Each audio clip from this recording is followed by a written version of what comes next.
देखो कहाँ तक हो गया था, हाँ बीच में इंटरफेयर हो गया था। देखो the radius through the point of contact is perpendicular to the tangent. मतलब जो रेडियस होता है पॉइंट ऑफ कॉन्टेक्ट से जो होके जाता है वो हमेशा टेंजेंट के क्या होता है, परपेंडिकुलर।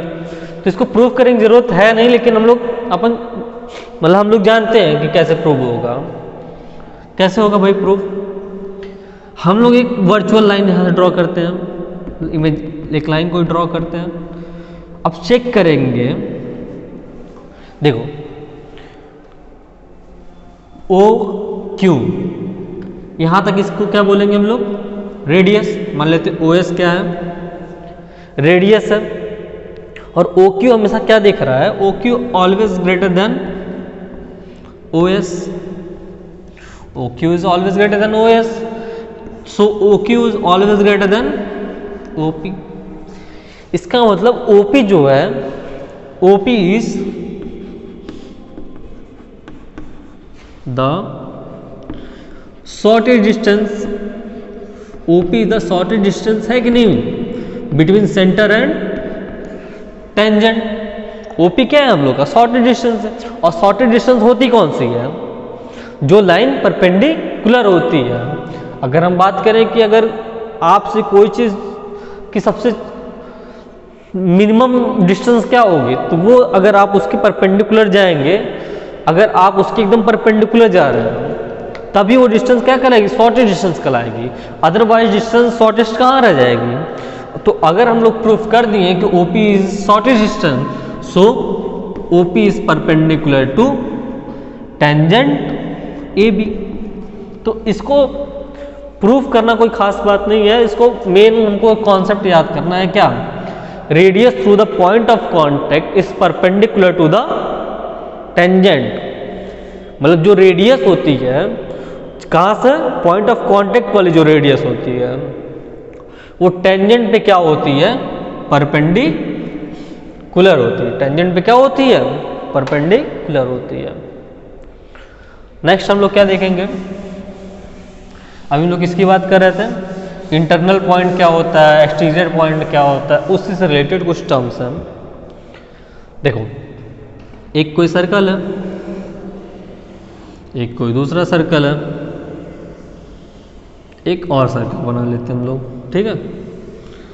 3 सर्कल, तीनों सर्कल दिख रहे होंगे। तो एक पॉइंट, एक ऐसा पॉइंट जो सर्कल के अंदर, मान लेते हैं पॉइंट पी सर्कल के अंदर है। तुम लोग एज्यूम करो इसे कितने टेंजेंट इससे ड्रॉ कर लोगे। तो तुम लोग ड्रॉ करोगे जब, तो एक भी टेंजेंट ड्रॉ नहीं होगा। देखो कोई भी ड्रॉ कर रहे हैं तो हर सब लाइन इस सर्कल को कितने पॉइंट्स पे कट करने लग रहे हैं, 2 पॉइंट पे। कोई टच करके जाएगा ही नहीं, और जब टच करके जाएगा ही नहीं तो जब इससे कोई भी टेंजेंट नहीं बनेंगे। तो केस फर्स्ट हमको क्या दिखा, केस फर्स्ट हमको ये दिखा, अगर पॉइंट जो इंटीरियर हो, सर्कल के इंटीरियर हो, तो वहां से एक भी टेंजेंट पास नहीं हो सकती है। अगर पॉइंट कहाँ पे हो,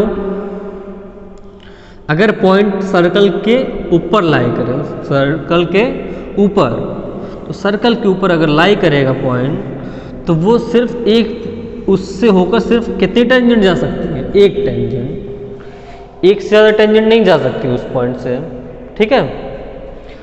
और फिर लास्ट, अगर एक्सटर्नल कोई पॉइंट हो, ये सेंटर है सर्कल का, कोई पॉइंट कहाँ पे हो, एक्सटर्नली हो, तो इसको कितने टेंजेंट इससे होके जा सकते हैं, 2 टेंजेंट। कितने टेंजेंट होके जा सकते हैं, 2 टेंजेंट, एक टेंजेंट पी ए और दूसरा tangent P B.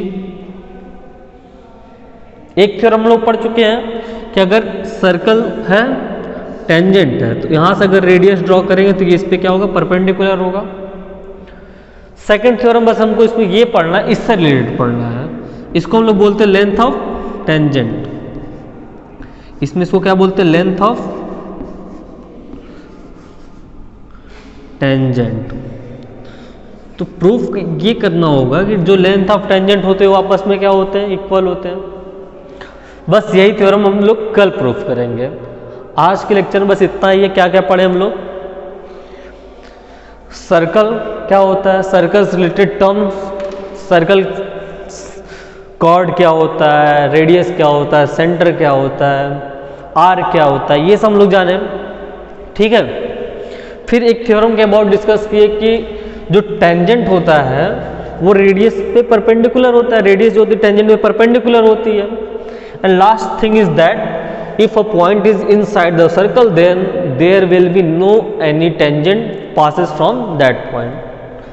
Second is if a line lies on the circle only one tangent is passes through that, and if a point is outside the circle two tangent, कितने tangent?